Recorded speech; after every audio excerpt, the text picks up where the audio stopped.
আমাদের এই বেলদায় বজ্র পদার্থ এরকম সাইডে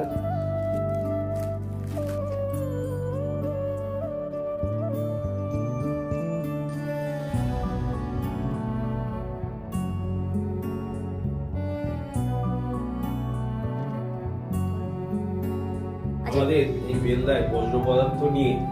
খুব মুশকিলে পড়ে যাচ্ছিলাম। এই বেলদার শ্মশানের কাছে, এই কালী মন্দিরের কাছে যে বজ্র আবর্জনা, তার যে দুর্গন্ধে মানুষ, বেলদাবাসী কেন অন্যান্য এলাকার যে মানুষ যখনই গাড়িতে যেত, একটা গাড়ি গাড়া